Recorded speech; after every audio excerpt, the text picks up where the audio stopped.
Are you ready? Good news, everyone. I'm the surprise in your cereal box. I'm great. Everybody else sucks. I said, are you ready? Yes, sir, random kid I just met. It's Ciely. Hooray! People are paying attention to me. That's right. You're always blaming me. So, my reputation exceeds me. It's time to check the link. Oh, wait, you serious? Let me laugh even harder. You know what? You just made the list! It's all in football. Sure, we talk about it all the time. Really? No. Burn.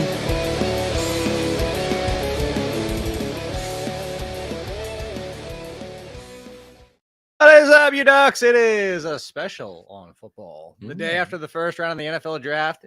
The first round is in the books. Will Levis still not taken. And real quickly before we get to everything, because, you know, there's been jokes about yesterday.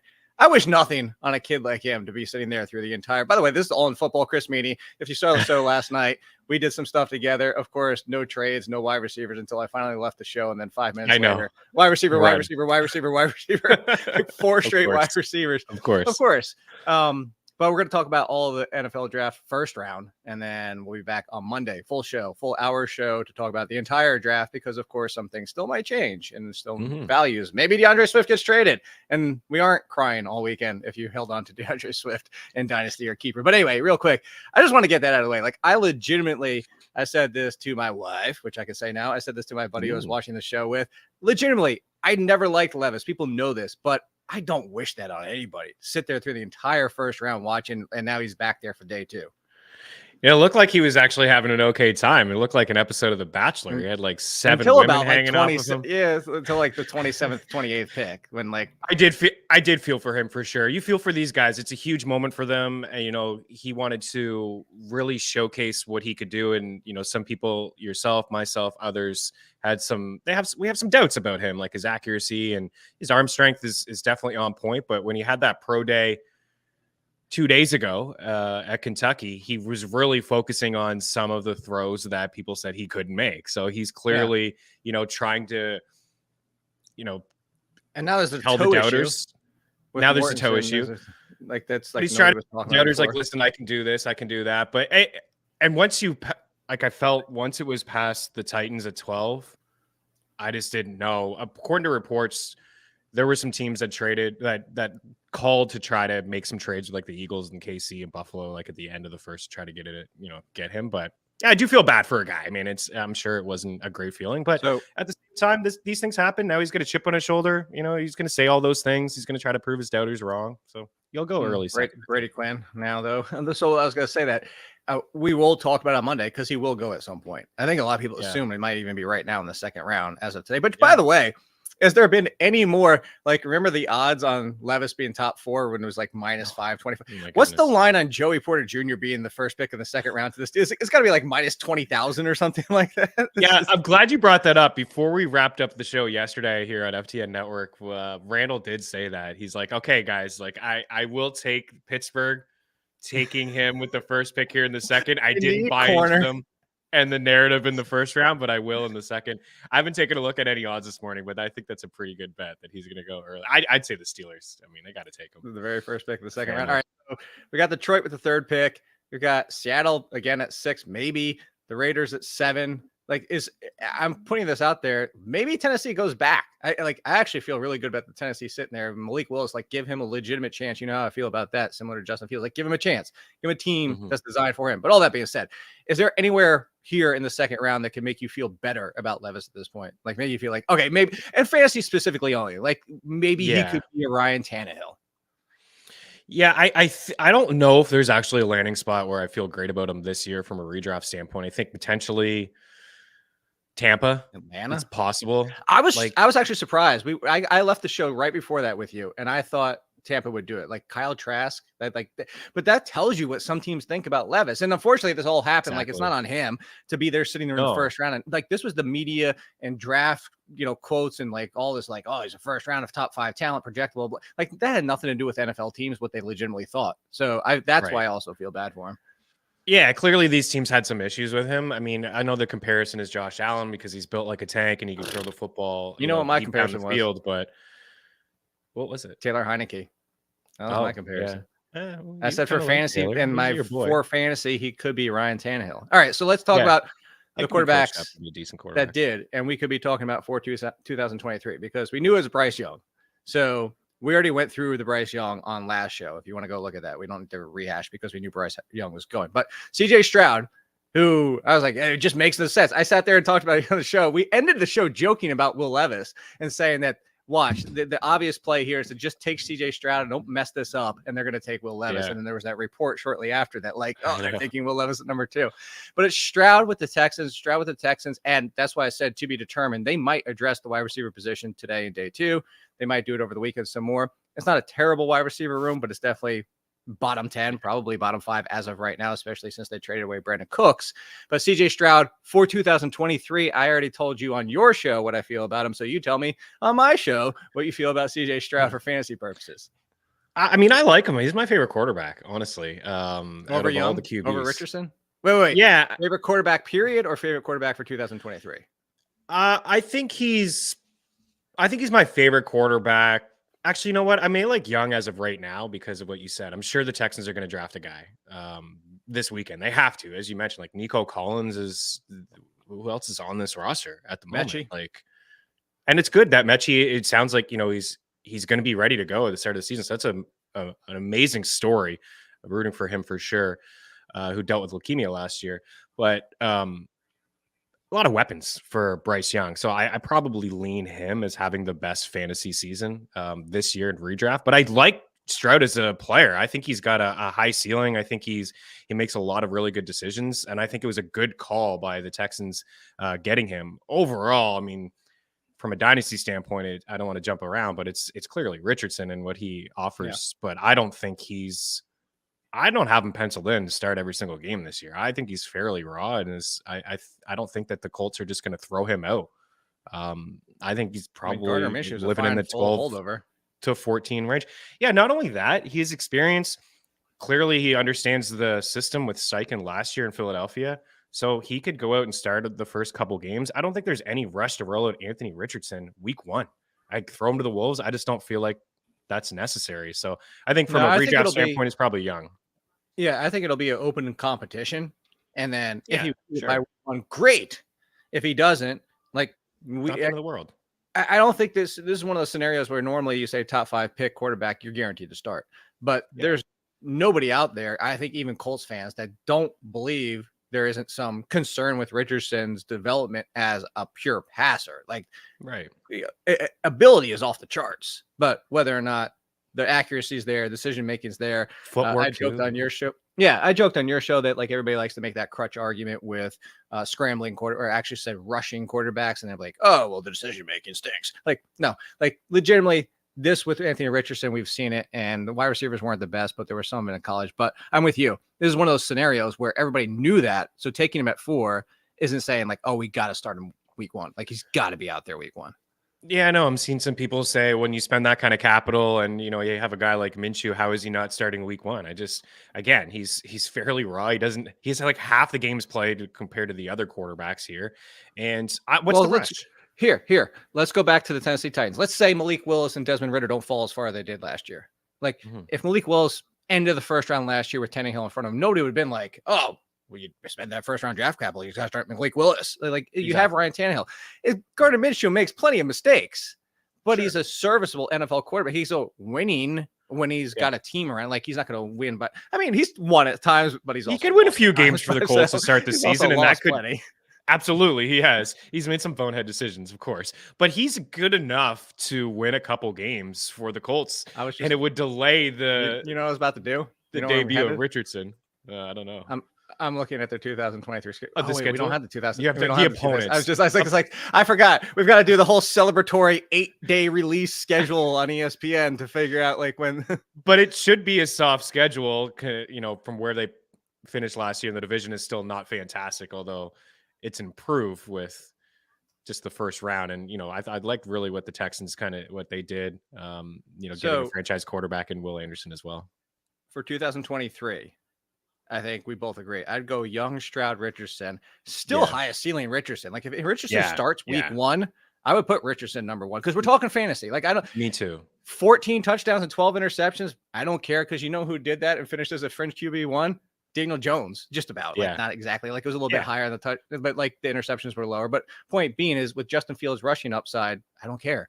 But I think we're both in that group. I would say the best floor continues to be probably Young, just because Stroud, as you said, we're better passer, but because the rushing upside, granted, for everybody out there that might not know, Young is probably more Daniel Jones, 400, 500 at the end of the season. He's not going to be 7, 8, 900 rushing. So keep that in mind. But so we sat there and we're like, maybe a wide receiver will get drafted. And then we saw 2 running backs, Meaney, not 1.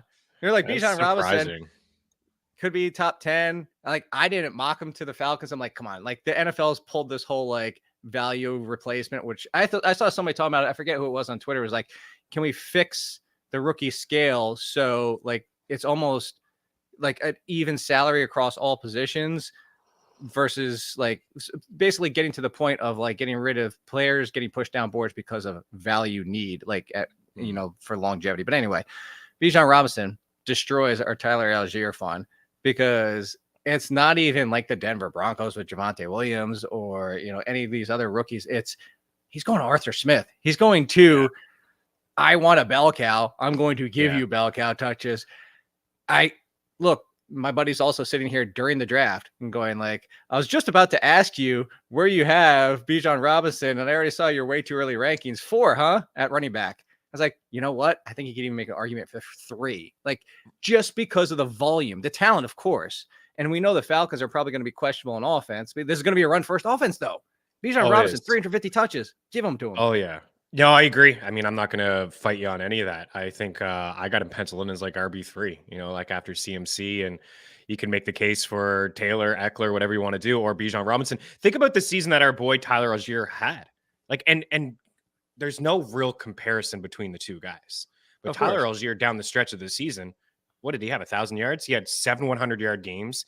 The offensive line, I think, is actually a little bit underrated. A lot of success running on the right side of that offensive line. He was one of the leaders in terms of yards before contact as well. So now you just replace like a really, it's like a massive upgrade. Like just think of it as like Madden, and you have like Tyler Algier rated, 86, and now you're putting in like a 96 to 98 like skilled running back. To like a it's probably fair. I was being a little trying to give Tyler Algier a little bit more credit because he's so good to us as he walks out the door. Yeah. We were pouring one out. The funny thing was, like we poured one from Michael Carter. Sorry to cut you off. Like I because I'm doing the live written updates, and I even said probably a downgrade for Desmond Ridder in the passing game. Not that we were expecting a ton from Ridder, but like this is definitely, Arthur Smith run first. This is even more clear that they're going to run first. So downgrade him, downgrade Drake London to like, hey, wide receiver 2 hopes probably out the door, more of a 3. Kyle Pitts probably still in that tier 2, not going to be tier 1 now. And somebody was like, well, Algier downgrade too. And I was like, I didn't include him because he doesn't exist anymore. Like he got Thanos snapped out of existence with that pick. Man. Yeah, it is too bad. I was a big fan of his, and I really liked the value outside the 10th round. But this is I do like this move for Atlanta. I feel like they definitely have some holes. I had them taking an edge rusher because I'd like to see this team get after the quarterback, but I got to give them some credit, man. We don't see a lot of teams be this aggressive in back-to-back years and taking skilled players like Pitts, like Drake London, now Bijan Robinson. I think you said it perfectly. We know what Arthur Smith likes to do, what he did in Tennessee, likes to lean on a running back. Clearly, he wants to continue to play this system. They're run-heavy in neutral situations inside the red zone. And why not lean on that guy? I would project him for over 300 touches for sure as a rookie. Yeah. I don't think so. Saquon Barkley or Bijan Robinson? Bijan Robinson. Give me the fresher, younger back, but he's in that tier. He is. Until watch the Falcons draft like a pass catcher on day my 3 goodness. But that day 3 anyway. Well, so I want to get to this next topic, and I want to save most of the time for this, and it's the wide receivers. But real quickly, in case anybody missed it, we talked about Jahmyr Gibbs on your show. I don't think anybody needs to be told what's going. Wow, as of today, the entire fantasy group is gone. Like Swift, David Montgomery, who they signed, and then they draft Gibbs. The only hope and a prayer, which is by Monday, hope maybe we can hope that DeAndre Swift gets traded. A lot of people are like, oh, the Dolphins should go get him. Yeah, of course. Like, we can project Swift into all these scenarios and like, oh, the Vikings cut Dalvin Cook and trade for Swift instead, like in division. But since he's an option like too, maybe. Yeah, people are throwing out all these.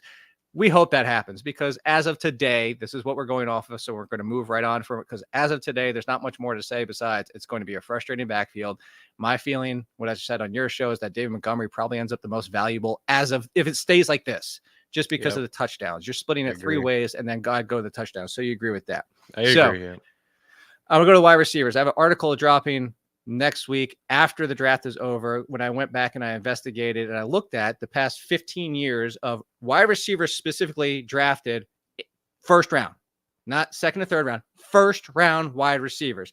And should we be rating them higher in fantasy? A little sneak preview. We should.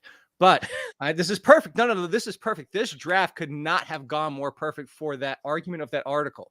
And I went through it and it's all data going back. There are correlations and everything. And a big example from last year is people forgot Dotson was a first rounder last year, but it was like, oh, he's going to the Washington Commanders. They got Terry McLaurin. They got Curtis Samuel. Like what? And Dotson finished top 50, top 40. You're starting in most every fantasy league. I bring this up, all that. I present all that to you to say, Meaney, the first three wide receivers, Addison's in a great scenario. Let's save him for a second conversation. Yeah. The first three, Smith and Jigba, Zay Flowers, Jordan Addison.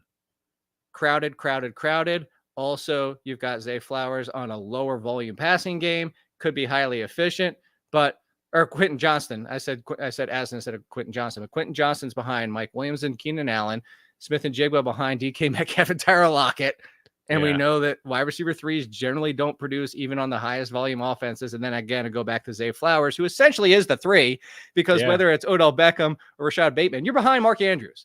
So I haven't presented the entire article, but the fact that first round draft capital was dropped on those three wide receivers, does that change your feeling of like, you know what, I'm going to take a flyer before most people will because of that first round draft capital? Or are you saying like, there's no way you need an injury? Because all three of them are blocked right now. They are. I'll be interested to see that article and see the data. My biggest takeaway from those wide receivers getting drafted is because they went in the back part of the draft, and typically the teams that are drafting in the back part of the draft have like a decent roster and good quarterbacks. Right. And that was my biggest takeaway, is that Zay Flowers gets Lamar Jackson, and even Addison gets Kirk Cousins, and Quentin Johnson gets Justin Herbert, and Jackson Smith-Njigba gets a guy in Geno Smith that was the top 5-7 quarterback and led the NFL in completion percentage. But I totally agree with you, is that all those guys I think there's an opportunity maybe for Quentin Johnson just because Mike Williams, and it's just the if game, and it's probably not fair to say, but Keenan Allen and Mike Williams combined for like 20 games last year. And these guys have had issues staying on the field, especially, lately with Mike Williams. So potentially there's some different offensive coordinators with some of those teams as well. Kalen Moore going to the Chargers, I think, will improve the offense. We've seen some deep balls in Dallas's offense, maybe, but you're right. He's definitely the three at best when all those guys are healthy. Baltimore, new offensive coordinator. Maybe it's not a run heavy offense, but Andrews, Bateman brought in Odell. And then Jackson Smith-Njigba's got to compete with DK Metcalf and Tyler Lockett. So it's tough. You're right about Addison. We'll have that conversation for all intents and purposes. And no fan for sure. So yeah, all these guys, I mean, I did like the teams that they went to. Like I said, I like the quarterbacks, I like the offenses, but these guys are not like it's a bad spot for Jackson Smith-Njigba. I think from a dynasty standpoint, people may sleep on him, and I would still target him if Lockett's a little bit older. There's the good news here. So Smith-Njigba, Tyler Lockett has a big out for the Seahawks next year after 2023. About half of his cap hit would be dead cap, which drops it down to like, I didn't realize Tyler Lockett's got a massive cap hit next year. It's in the 20 million range. It drops down to like 12 or 14. I forget the exact numbers. Actually, I should just go back to my article because I put it in the article. What a surprise. So it's 20. His cap hit next year is 24 million. It drops to 14 if they cut him. 14 is a huge dead hit, but you're saving 10. Like either you restructure. That's what I'm saying. So you restructure Lockett, or you just cut him, which is like if you restructure it, like just that. It kind of feels like Lockett's gone next year. But anyway, yeah, it does. The bigger one is Quentin Johnston. I gotta get that extra letter in there. So you want to talk about a cap hit? Mike Williams is a $32.5 million cap hit next year, and I it's didn't only like that signing when it happened. 12.5 dead if they get rid of him. I didn't like that signing when it happens. If he can't Johnston's stay healthy the this new year, Mike Williams. Yeah, I think so. I think they're different players, but I would agree that he's probably the new Mike Williams there. I mean, I really like Mike Williams as a player, but for fantasy production, unfortunately for Mike Williams, and you go back to his Clemson days, right? I mean, he's had a lot of crazy injuries and issues staying healthy, but going back to like Jackson Smith-Njigba, I mean, honestly, we would be sitting here today if he went to even the bad teams, right? Like if he went to the Texans, he'd lead the team in targets. I thought you were about if to he went say to the Giants. Packers, even the Giants. But like if he went to the Texans, I would personally be loving it. I'd be like, here we go, right? Like this is a guy that as a rookie will probably lead his team in targets, and the Packers. But of course, we're just playing the what if game now. So yeah, I mean, a lot of those guys. I really do think it was a big day for Baltimore fans, though. Like Lamar Jackson, Odell last week, and now Zay Flowers. It's a nice room for him, finally. Yeah, and Lamar Jackson is terrific for him. Biggest contract. He trumped your boy by just this much, but he did. The number one. Yeah. But can you imagine what the Joe Burrow contract's going to be? Well, that's what I'm so happy that Hurts they got it done, because now Lamar tops him. Herbert's going to top him. Burrow's going to top him. Burrow's going to get like 56. Probably, I'm thinking. Probably. Yeah. Could you imagine it? Like Mahomes wants a new deal? No, I can't. I can't. $60 million a year because the guy's been to the AFC Championship game every year. He's been a starter, so yeah, he deserves a raise after every season. It's going to be pretty insane. So of those three, and then we'll get to Addison, I would take the flyer on Flowers first because it feels like so.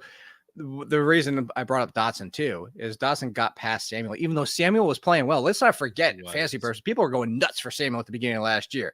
Yeah. And I remember, because I'm not saying, haha, I missed plenty of things. Cam Akers, I'm going to keep bringing him up. Every time I bring up something I did right, I'm going to bring up Cam Akers to say I still do stuff wrong.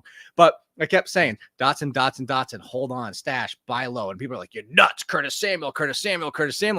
And then finally, it switched. And Curtis Samuel still had value, but it wasn't the beginning of the year when it's, Curtis Samuel's going to get 15 touches a game because of the rushing and the receipt. But Dotson took over. So I'm saying that to say Zay Flowers has this age Odell Beckham, Rashad Bateman coming off injury. Yep. So of the opportunities, like Quentin Johnston clearly needs an injury and probably could happen. Smith-Njigba clearly needs an injury. Could happen. Lockett's getting up there. Metcalf gets banged up here and there just because he throws his body right, which is still a ridiculous body. But I think of those three, Flowers feels like the one with the least path of resistance. And then the least obvious, the one that like we want as of today is Jordan Addison. I'm going to phrase it this way for you. Is he already a top 30 wide receiver? Like, did he just step into the most glorious position we could hope for? I think so. I really like him as a player too. I think his ceiling is extremely high. I think he can play like a similar Robert Woods role from the Rams days. The head coach for Minnesota is I've lost. I was up late last night. Me too. You see. So, anyways, but the Rams offense that went to Minnesota that we liked. Now I think he could. Callahan, you're talking about right now. Yeah, like right now, like I'm thinking about the offense that the Rams had 2 years ago with Robert Woods and the role that he played. And now moving over to Minnesota, and we saw the offense first year in Minnesota. And now Thielen is gone. KJ Osborne is like the two there. I think that he can play that Robert Woods role in the slot. I think it's terrific 1-2 punch. Get TJ Hawkinson there as well. He's my favorite as of right now. He's my favorite redraft. I probably won't get too crazy, like from a dynasty standpoint, because I really do think Kirk Cousins only has 1 year left. But I think he can compete with Hawkinson for number 2 targets on the squad. Yeah, I think Osborne has like a chance. Like we could get to week 1 and Addison might not get past Osborne, but you look at I said Callahan, I meant O'Connell. Yeah, I put 2 like I was actually going to correct myself in a second there for that one, but a lot of L's in there. O'Connell, Callahan, there's a C and that, all sorts of stuff. But anyway, I'm with you. As of today, it should be Addison. Of course, I'll have the rookie rankings out on Sunday, do seasonal rankings, dynasty, all sorts. But the last one, real quick before we get out of here, Meaney. I feel like I'm being spoiler here, but everybody's coming for me and being like, I'm sitting here going, chill on Dalton Kincaid. Like, I love Dalton Kincaid. I actually think Mayer is the best all-around tight end. I think he's more athletic. Jason Witten. I even said that in my pre-draft. I think he's the best one of potential value still here of day 2. There are a lot of landing spots we'll be talking about as a potential tight end, as a rookie, but that's even a question mark for any tight end.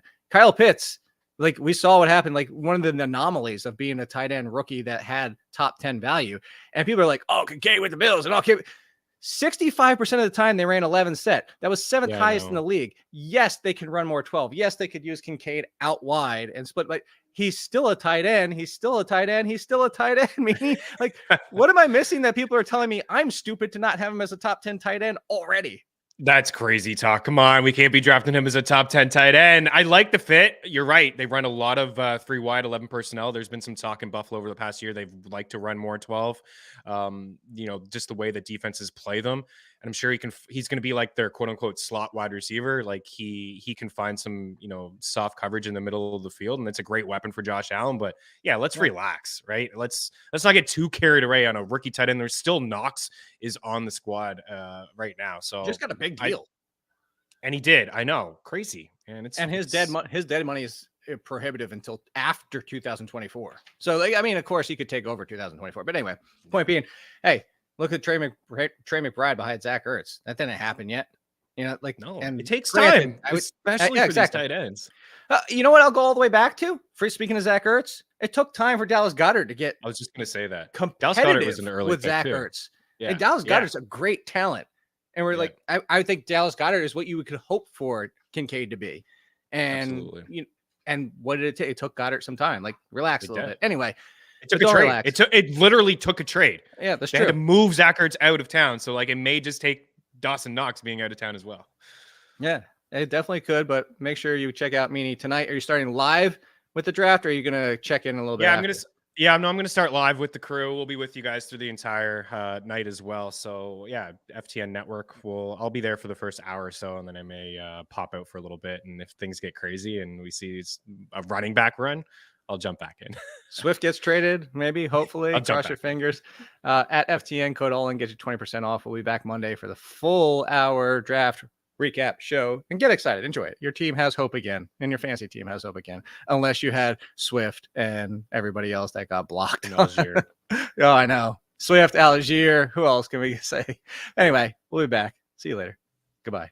I'm going to keep talking until you cut us out. See ya.